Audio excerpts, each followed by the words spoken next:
Hello everyone and welcome back to another video from Wake&Tech. In this video, I'm going to show you how to download the Fiverr application on your smartphone. So let's get started right away. First of all, open up the iOS App Store or the Google Play Store depending on your device.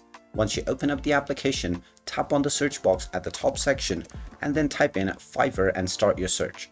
Once you find the Fiverr application, tap on it and you will see the install button. Tap on install and this will begin the download and installation of the Fiverr application on your device. Wait for a while until the installation is completed, and when it is done, you will see the open button that you can tap on in order to start using the application. You can then proceed with logging into your account or signing up to create a new one in order to start using Fiverr on your device right away. And there you have it.